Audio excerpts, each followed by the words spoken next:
You're listening to the We Are Libertarians podcast network. Find all of our shows at wearelibertarians.com. Dale, you should do the intro. Welcome to We Are Libertarians. My name is Chris Spangle, and it hasn't been the We Are Libertarians show since like 2020. Well, welcome to the Chris Spangle Show. My name's Dale Melchin, and Spangle told me to do the intro. I'm here with Chris is here with Dale Reno Reddington Melchin, and today we're going to talk about marriage advice. And why are you qualified to give this advice? Because I've been married 15 years and going to be going on 16 years. Would you say it's been successful? Yes. You are alive, so I will say that. She's not killed you. That's one of the running gags. We'll say that to each other frequently. Like, yeah, we've been married 15 years and we haven't strangled each other yet. I made a faux pas last night. So we're watching the end of Ozark, and Wendy's just being terrible, as Wendy does. Yes. And I go, Marty just needs to kill Wendy. And Reagan goes, why? I go, that's what I would do. It didn't go well. Oh, please. That's a traffic accident. I need details. We all need details about it. Oh, she laughed because I said it jokingly. Oh, good. I will usually say something terrible and go, oh. Did she do the classic face? Yes. Like, with her giant eyes. Thanks, everybody, for joining the bonus show. I'm a little bit sleepy. I've just been gardening all week. I know things are happening in the world. We'll do that on the big show. I just don't have it in me. You gotta summon the strength to talk about some subjects. Go ahead. But we will talk about it, and I've just really been enjoying Dale planting my garden, my container garden. I've got several tomato plants, several pepper plants, onions, watermelon, a lot of herbs, and maybe spices, lots of flowers. The place looks great. Are you a gardener? I want to. That's an aspiration. We still rent, and so there's not a whole lot of room for box gardens. But what kind of herbs? You plant any basil? Yeah, I had 4 basil plants, but one of them died last night. I don't know what happened. That sucks. Yes, exactly. So some people are like, you need to grow a garden and grow your own food, and like this $72 jar of salsa, it's very premium. That's exactly right. You growing a vegetable garden for food is not realistic. You're going to spend $500 for $13 worth of produce. So yeah, but it's fun. I've been, Dale, do you ever get just kind of blue? I wouldn't say I get depressed anymore. My life is pretty good. But you just have those, like you're trying to outrun the voices in your head. That's kind of been what the last couple weeks has been for me, just trying not to feel blue, and nothing's better than getting out in the sunshine and, working in the yard. Yeah, I've definitely felt that as of late. I won't go into detail on here about it, but... No, this is a safe space. Tell us more. Well, I mentioned the thing a few weeks back about that intrusive thought, and then calling my therapist, and then calling my pastor, and going to confession, and then that kind of lifted everything and got my tactical get after it back. So that was... I know, that's one of my catchphrases. I'm putting that in my book. But the motivation, the happiness, getting the crap off of the mind's eye. And I'm trying to look at the camera because you're looking at the camera, but I want to look at the screen. But yeah, I have a teleprompter with there's a whole rig here. I've got this monitor. There's where you're at. So yeah, I got a whole setup here. Well, I heard the not to go off on a tangent, but I listened to the equipment episode, and I'm like, $1,500 for all this equipment. That's not a terrible price, but I need to paint a few more houses to be able to land one of those. House painting, like my sister-in-law got quoted $45,000 to paint her house. So I wasn't wrong. You're right. You're right. You walked me through that for you. Yeah, and you said, no, that's about right. So you guys are doing okay, I would think. Depending on the house, I mean, and depending on where you live, because in the immediate area where I live, in the suburbs of Iowa City, it's a bunch of cheapskates. So good luck. But like out towards Iowa City with the bigger houses, the older homes, yeah, you'll fetch that price for it. But All right, first anyway, of all, I can't pass by without mentioning the book. You're writing a book? there's a couple of books that I'm writing. I have a crime novel that I'm working on. And yeah, well, crime novel, I mean, come on.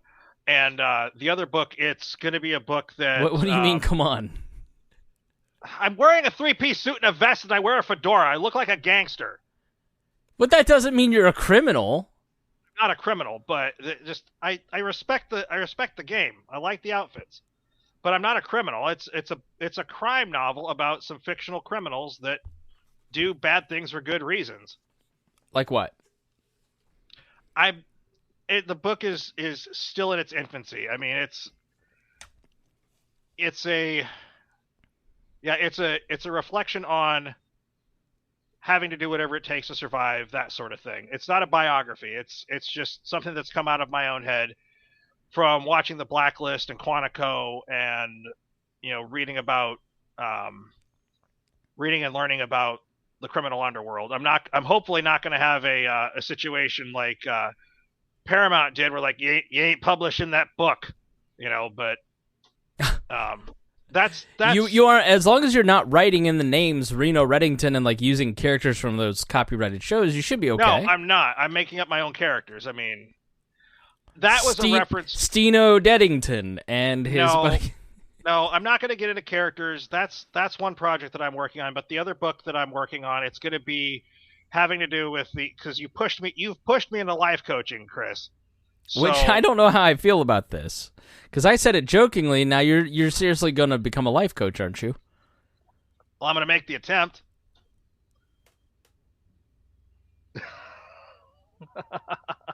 Why are you blankly staring at me? I want to hear more. That's why I'm waiting for you to tell us more. You're giving me enough rope to hang myself, aren't you? I think that's the entire point. Well, excuse you. No, I was pulling on a desk drawer. So you're going to become a life coach, and like there's various types of life coach, like financial coaches, counselors, fitness people. Like what do you see your niche as being? It's going to be a broad niche because I thought we were talking about marriage advice. Okay. We will, but you're more fascinating than that. Am I like is this a zoo? Am I yes. Like a weird animal? Yes. You fascinate me because like I talk myself out of writing books. You're like, I'm just going to write 2 books. Like, I love that. I think that's great. Part of it with the book that I'm going to write about, the life coaching book that I'm going to write that I'm going to sell, you antagonized me into this with your joking, so I'm all for it. I mean, I don't know if it'll be good or not, but I'm here to support you. Well, the idea is because I'm middle class at best. So the premise of my book is going through the various mistakes in my life and back engineering what I could have done different in my 20s, 30s, and 40s, even up to this point. And basically, it's kind of an over-under on George Costanza. I just heard this the other day. But whatever I'm doing right now, do the opposite. Now, obviously, no, I'm going to stay on the show. But, like the dumb thing that you're doing that's sabotaging you, do the opposite. Right. Like for instance, in my 20s, I wasn't a risk taker. I should have been focused on taking lots of risk and doing different things, and I let my cowardice at the time get in the way of things. And so as a result, it stagnated things. But again, I'm going to save that for the book. I don't want to be. I know this is a safe space, but I love it. That actually resonated with me. I'm the exact same way, and you're like a regular guy. That's why I like talking to you. You're like a regular guy. There's no pretense about you. You're totally sincere. You genuinely want to help people. You're a sweet person. Aww. But you also like no homo. Dale, it's okay. Two men can be friends and show affection towards each other without being homophobic about it. I'm not homophobic. I've already told you this. I'm very pro hetero. I just wanted to make the joke. No, you're being canceled. No, I'm not. No. You didn't do the thank you so much for being here thing. Oh, it's okay. Well, yes. Thank you to our patrons. Yes. Thank you to Christy Avery. Christy Avery, Vince Peichel, Lars Nordskog, Jakey Dell, Matthew Durbin, Reinhold, Christy Avery, and Jason Doolittle, especially you $100 a month folks. We really do appreciate it. So, Dale, you're going to... I'm a newlywed, and, I've been married before. I was married for 6.5... we were together like 6.5 years, married 3. And it didn't work out. So I have my own, perspectives learned from failure. And I got married less than 6 months ago, 5 months ago, December. Yeah. And, we were talking about what we wanted to talk about, and I thought you giving me advice for my marriage would be great. But first I want to ask, how's your marriage? How are things going? Because we have to hear some credibility from you. We have to establish if you're a reasonable voice or not. Well, within any marriage, there's speed bumps in the road. I mean, I'm not going to get into the nitty gritty, but we had a Monday. Erica usually likes to take Mondays off. She takes Mondays off, and that's her introvert day. From you? No, just in general. Oh. And it's coincidentally from me because typically I work Monday through Friday. She works Tuesday through Saturday. So she gets Monday to herself to introvert it up. Do you think sense. Does she pick her own hours? No, I pick my own hours. She doesn't. Okay. It's the way her place of work has her schedule. It's just how they do coverage. So, but what ended up happening was it was raining and I got rained out from a job. So I got finished early and I was home early and I was pestering her in and out of the, she doesn't have her own office. So she has a setup in the bedroom to do her own writing and that sort of thing. And I was doing my own writing with the crime novel and whatever. But I was pestering her and she was all like, "Oh, you got to stop." Normally, what were you doing? What's Dale's version of pestering? Barging in, randomly talking, asking questions about crime novel. What's for dinner? Blue work that I'm not going to talk about, but I just did. What were you asking her? I was asking her questions about the crime novel and the rest of it. That when I said blue work, that's none of your business. So, Dale, do you have no game? You're not supposed to just walk up and ask. I don't have any game. Hey, baby, usually, what'd you ask? Hey, baby, take a look at this. No, I didn't do that. No, I don't need to have game with my wife. Usually we can arrange time, but that's probably way more normal than people would think. Yeah. So no, again, it was just I don't want to embarrass my wife. That's why I'm being intentionally vague, and I want you to respect this angle. But it was basically me being super extroverted and wanting to spend time with her, whatever that was. And she's like, I need to introvert.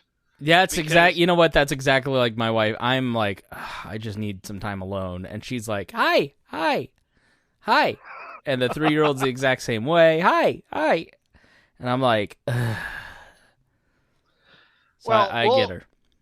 Well, I didn't, this will be point number 16 or whatever, but that would be one thing is understand each other. I didn't put that down on there because I wrote this before Monday, but the one thing is you have to understand each other's personality and personal dynamics in terms of like who's the extrovert, who's the introvert, or even if it's just on a, dare I say, spectrum, who's more introverted and who's more extroverted. I would identify as an ambivert, siding, towards extroversion. So I actually think this is a really good point in that you have to know your partner's. Like some people will take it personally if you go, I just need some space. Thankfully, Reagan doesn't. I'm like, I just need to go out into the garage alone. You know what I mean? Because you need some introvert time. I was going to say, but to establish my credibility, I didn't mean to interrupt you, Spangle, but to establish my credibility, I kind of fucked that up and took that a little personally. So did you? But we figured it out and we're fine. So that's the point I think we're trying to get at is the perfect marriage isn't one that's without conflict. There's always going to be bumps in the road. It's how those conflicts are managed. Yeah. If they're done with goodwill and honesty and openness. I don't think you can live with somebody, and like we both work from home, so we are together all the time. Like you can't spend that much time together. Chris, I'll pray for you. Yeah. I'll pray for you because you both work from home. So, we get along. There's no, I don't think we've ever had more than one fight in the 3 years we've been together, but you're going to have more. There's those tense moments where you're like, well, you just move. Get out of my way and let me do the dishes. Dishes. By the way, that's like point number 3. If you can get it, it's one of the points below. It's not even point number 3, but dishwashers have been known to save marriages, the mechanical ones. Yes. As opposed to what? The non-mechanical ones? You can farm that out. I mean, if you can afford to have a butler or a maid, that's another thing entirely. You would have a butler, wouldn't you? With like Clayton in Downton Abbey. Sir, the tea is ready. I'm not even going to go there, but yes, I would, if I could. All right, let's start with point 1. Start giving us some tips. Okay, first of all, and I'm pretty sure you're clear on this one, going into your marriage, make sure you both have the same values. In my experience, I did have a significant other before Erica that I was, in fact, engaged to, but it was a huge traffic accident because we were very conflicted on certain theological values, and I wasn't Orthodox yet. She was more or less on the Calvinism train. That's concerning. Before Erica, but what wound up happening is it was what scuttled that ship for me. And again, I don't want to establish too much credibility or say too much about my past. But you can never establish too much credibility. I'm phrasing these things so you can riff off of it and make a joke. All right. But the big traffic accident with that one was that I had a very bad relationship with my biological parents growing up, and she absolutely adored her parents. And so that was a values conflict. Now, with Erica, over the time that we've been married, I resolved that, and I have I did at that point and do now have a second family that I identify with. So I understand why Erica wants to see her family every so often. But, right. In terms of like religion, how you're going to handle money, ethics, anything within that values camp, because you gave me a traffic ticket for saying culture last week or the last time I was on. I was just teasing you. No, you weren't teasing me. You were trying to make me into the alt-right. But anyway, you were all right. No, I'm not alt-right. I'm all right, but I'm not alt-right. Yeah, I think this is actually pretty important. I think it'd be, especially as the world becomes more political, I see a lot more people kind of aligning, like, I don't want to date somebody who isn't on the same political spectrum as me. Like, Reagan's libertarian, used to go to Mises conferences, so she's more libertarian than I am. So she's so that makes it easy. I don't think I would say no. I don't think she's gone that far in kind of like designing her own system. She's like a normal person, so she doesn't have time to do that sort of thing. Gotcha. Unlike, I'm not going to make that joke, but no, in the political values, I wasn't even thinking of political values, but yeah, because, I started getting back into libertarianism, midway in Erica's and my marriage, and I kind of told her, she's like, yeah, okay. And so she started reading some stuff. And then, like, at random points, she'll just make jokes about the government, and I'm like, wait, what? I wasn't even thinking about and or she'll just randomly crack a joke, and it's like, my girl. So are there like certain values that, like, for us, it's definitely religion. We're both Christians. Yep. That's a huge part of our relationship. Like, that's like the defining first value that we each were looking for in somebody else. Mm-hmm. Articulate some other values, because I think people kind of think, excuse me, it's not you, Dale. But I think religion's kind of the main one that people think about. Politics. What are some other values? Like, how would you define values? first of all, you need to keep a Red Bull in your desk I know. for emergencies like I this. almost asked you if we could do this tomorrow night, but I'm like, nope. You know what? It's the year of consistency. Just because you're a little sleepy, you can't miss your work. But Well, the thing that I'm I low would energy. I'm Jeb Bush right now. You're not Jeb Bush. You're projecting plenty of energy. You're just giving yourself away. But also I would say don't have so many carbs with dinner, because I don't know what you guys had for dinner, but don't eat the carbs before dinner. You'll be fine. Steak fajitas. With fajitas? Well, yeah, you got to have I had 2 flour tortillas. That's what screwed you up. I would bet. How energetic were you before? Not that energetic. I didn't sleep well last night. I haven't been sleeping well this week. Oh, neither have I, but I'm also crazy. Not really crazy, but anyway. All right, so values, yeah, religion, politics, like child rearing, that's an important thing. Eric and I don't have children at this point. We're either going to adopt children. I didn't mean to put you to sleep there. Go to ANCAP Kids R Us and buy yourself a kid. Well, the way this, I'm not going to go there, but kids, how you're going to handle your cash, that sort of thing. How you view work. I mean, I've definitely, on the work side, I've definitely become more balanced with the work thing, because when I was younger in my marriage, I would work myself 6-7 days a week, 2 jobs, and run myself ragged, and then I was down for 4 or 5 days. But having a sense of balance, I'm trying to think of what other areas. What other areas do you think are values, Chris? I think extroversion, introversion, like she loves to host people. And she's really close with her family, and they are, I've seen one of her siblings every day for like the past 3 days straight. And I will see them this weekend. Yep, Yana stopped by, and then Steph stopped by. Steph lives real close.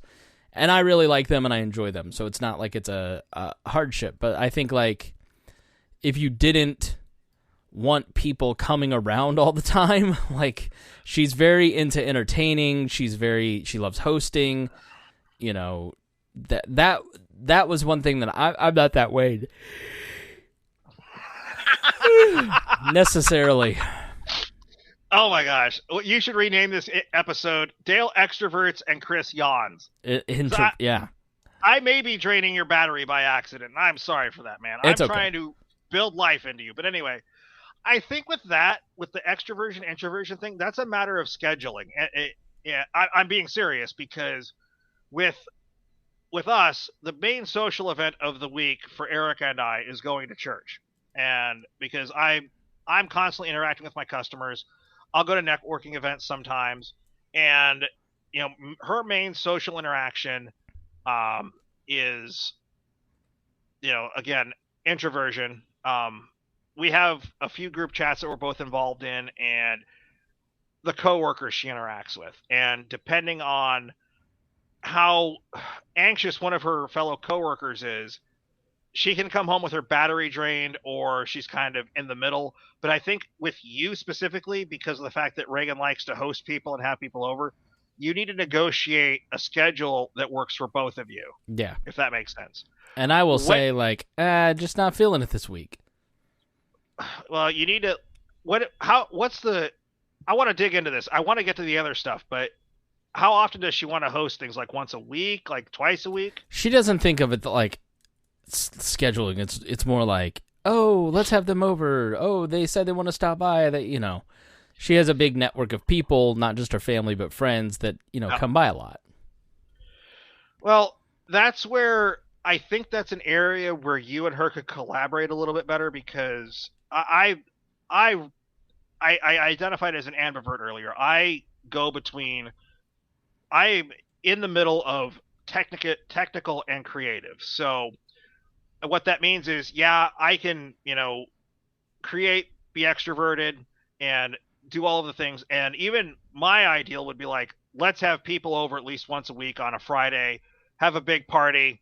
And then when you introverts get tired, go to the other side of the house and read your books together. that sort of thing. Yeah, we've had to have those like we'll go for New Year's Eve and be there for like a whole day.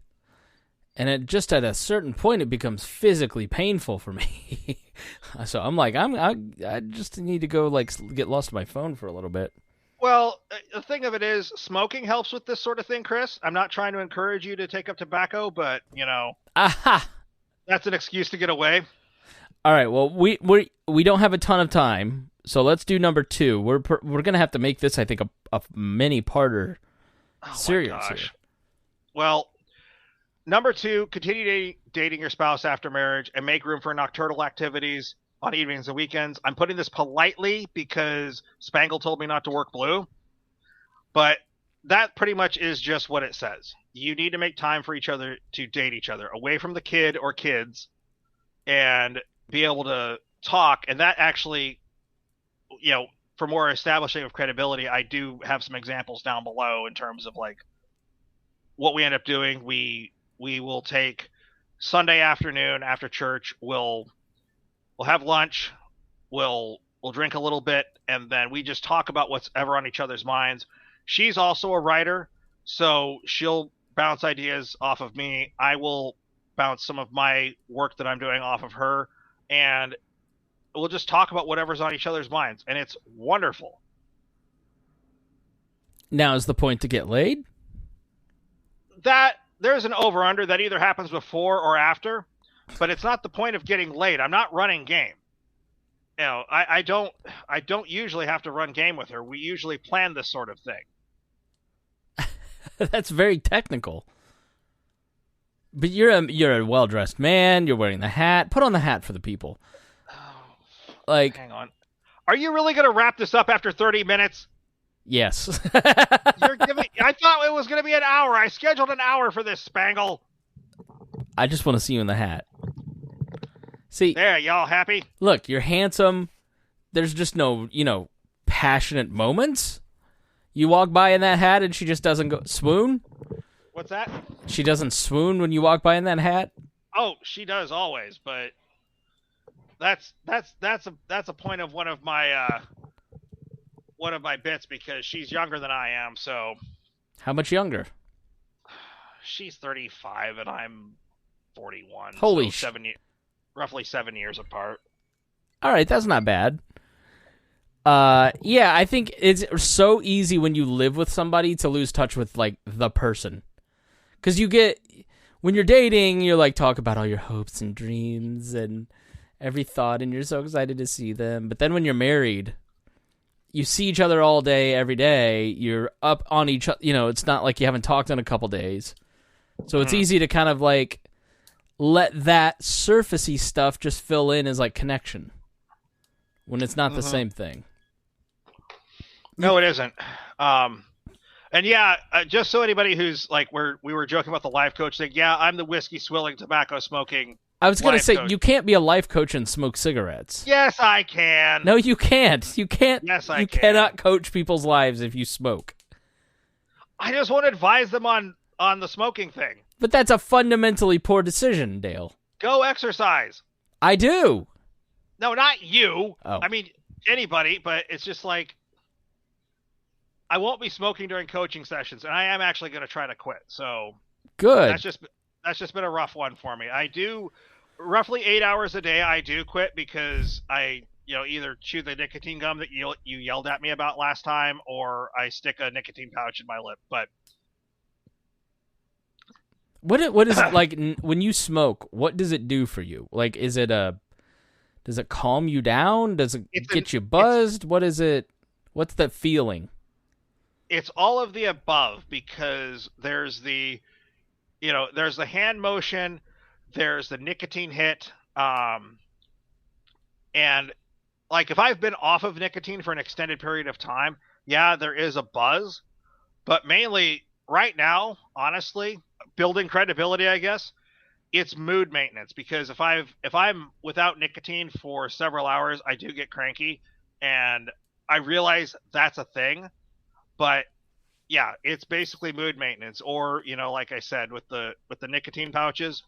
That we're not sponsored by Velo, so, but with the pouches or the gum, it's basically mood maintenance over and above what's already going on with what I talked about earlier. But yeah, it's just to keep me from punching customers, helpers, my screen because you're not talking.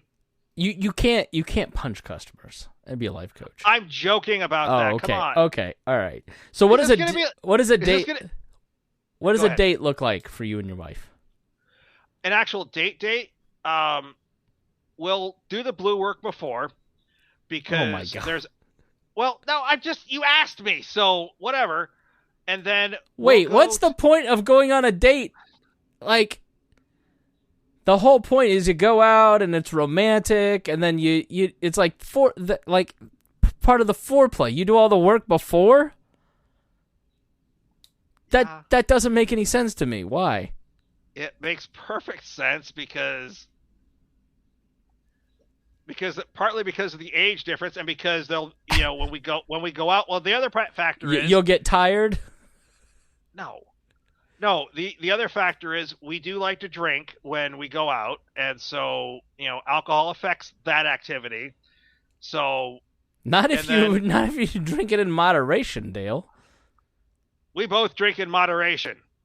For Irish people or for regular people? For Irish people. I'll just lean into that, Spangle. You antagonized me into becoming a life coach, so I'll just lean into it. Arr.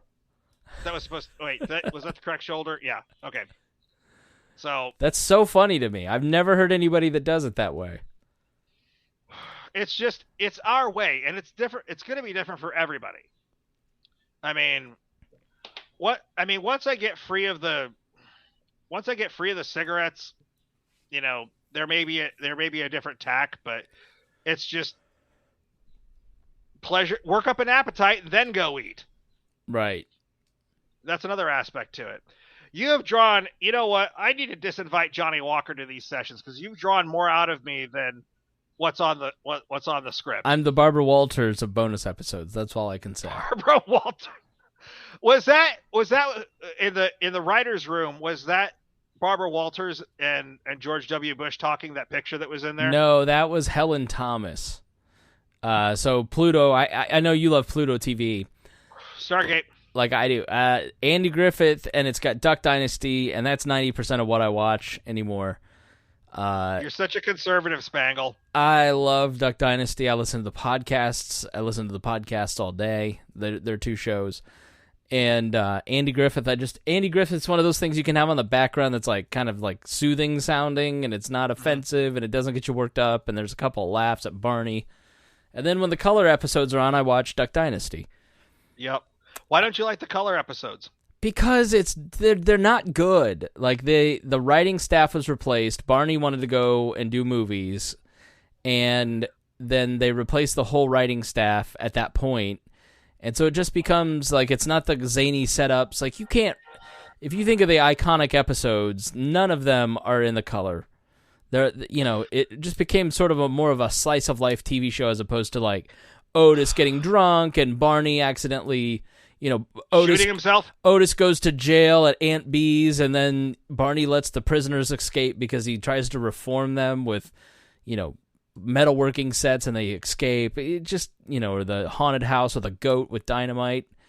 I can't tell you one color episode because they're not good. Well, okay. I have no dog in that fight. I've seen a few of those episodes, and they're hilarious. I mean, especially like, isn't there one where Barney shot himself in the foot? Oh, that was a common thing. Yeah, he was only allowed one bullet, and he had to keep it in his pocket because he kept shooting his foot every time he'd put his gun in. Why wasn't he fired for accidental discharge? Because it's not a serious place. It's a fake TV show. Oh, sorry. The tactical get after it was reaching up at me. So anyway, the funny thing about this tactical get after it is the way you spell it, and it took us months to figure out what you were saying. Yeah, and then all of you accused me of it being tactical giraffe. Because when you type tactical get after it all as one word, it's very confusing. It's a mashup between Jocko Willink saying get after it, and then some game that I used to watch someone stream where in the game it would say if you're on the offensive team it would say begin tactical insertion, which that has that can be taken any number of ways. Like in the butt? What? Hmm? What? No, but so I just decided to take that from that video game and that from Jocko and just perfect mash them together. So, I guess. So where are we at on this? Because if you're gonna shut this down way too early, we will get to the other 5 points in the next episode we do. 6, 8. I'm surprised we weren't able to cover all of this. Weak sauce, Spangle. You shouldn't have been gardening. It wasn't that. It's just, I'm a little off. Yeah. Yep. You want me to coach you about sleep after the show's over? Absolutely not. How dare you? No, my thing is I have a hard time falling asleep. What's that about? Oh, you just asked me what's that about? Is your mind racing? Are you thinking about 80,000 different things? Yeah, usually. All right, I'm going to pull in my orthodoxy here. With your permission. Russian or Greek? Antiochian. And it doesn't matter because doctrinally, now you're just making me go on a rant about orthodoxy. Antiochling? Antiochian. Middle East. It is Star Wars Day, you're right. Anakin?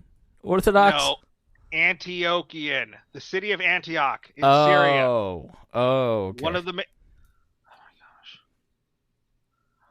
You know what? I will be stone cold sober for an episode of talking about orthodoxy to our people. But all right, so when you're trying to fall asleep, there is a prayer tradition in the Orthodox Church called the Jesus Prayer. Mm. And I'm going to say it, and it's a repetitive meditation.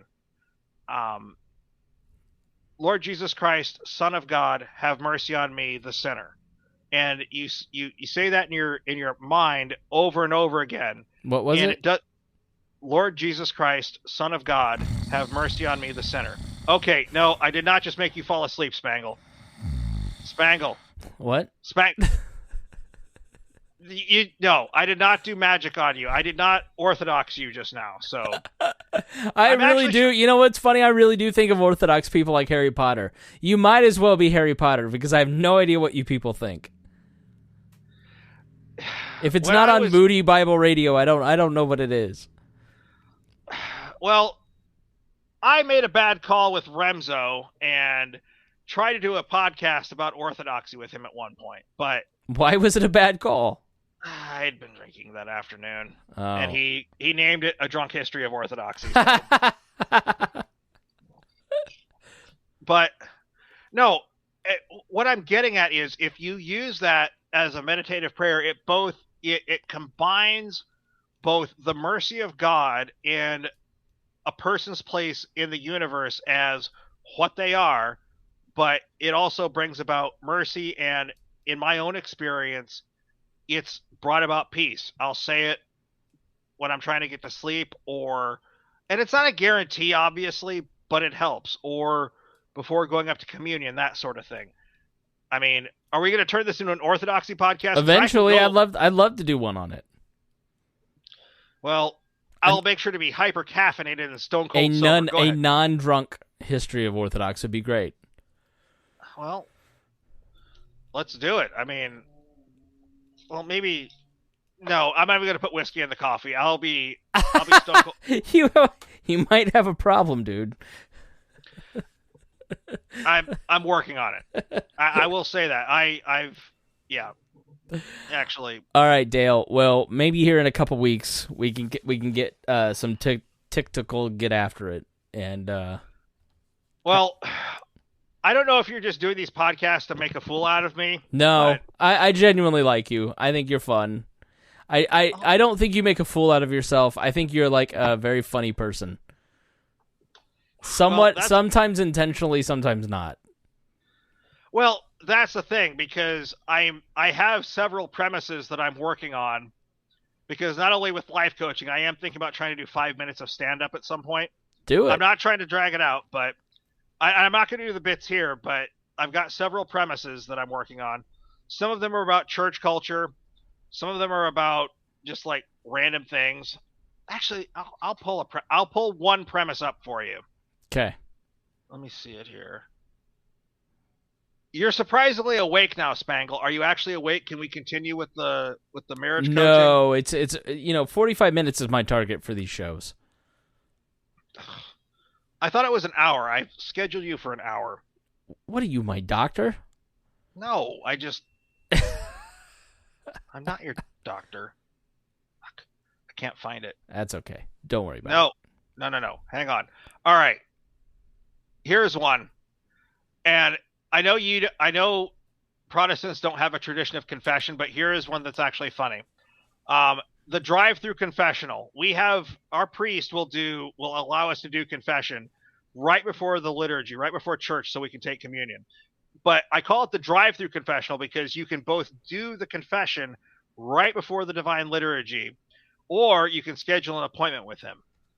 And some of the ideas are like, well, one's a joke about moving the streaming camera, which that's not relevant, but two of the typical issues that have come up with like the drive-through confessional is bad kids. In other words, kids are acting up on the way to church, parents get mad, and then the parent has to go up and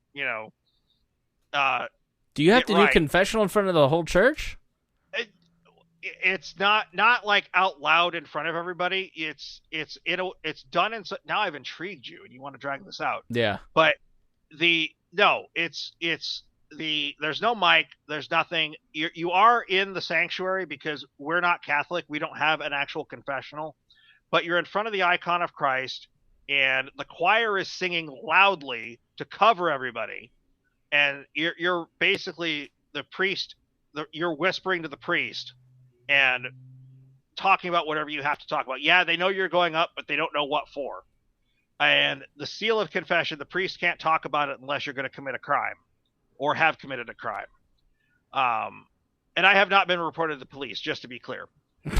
Yet. But the joke that I'm getting at with this concept of confession that you Westerners won't understand is like bad kids in the car. You yell at the kids, whatever. You've sinned in, trying to discipline them, or road rage before church. Like frequently, even going to church, I will I won't get out and fight people, but I will yell at people that are like driving too slow or the parking situation. And yeah, that may seem like a small thing, but I'll still go up for that if it was like over a certain. So when does the joke start? That's the joke. The joke is like it's the idea of a drive-through confession. Oh my gosh, only Orthodox don't understand this. Never mind. This is not a good premise for a stand-up show. Well, no, this is clean. Unless you're doing like Orthodox, you're like the Orthodox Mark Lowry. This is not going to work. This is an over-under. Okay, what about hide the coke when the pastor comes up? Like you're not actually doing coke, but the pastor comes up to you during fellowship time, like, all right, guys, hide the coke. All right, that's a premise, but like you got to have like a story, maybe. I don't have a story. It's just a premise because. Well, you're a writer. You can make one up. I'm just trying to make premises at this point, Spangle. All right, Dale. Well, we got to end. All right, yeah. All right, fine. 6 minutes out, or 1 minute out. If you want to hear about my reboot, if you don't mind me plugging, go for it. If you want to hear about my podcast reboot and the completion of an existential crisis that I have, go look on Spotify for Simplistic Advice. Is that the name of it?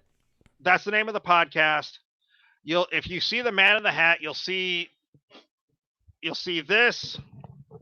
And where are my sunglasses?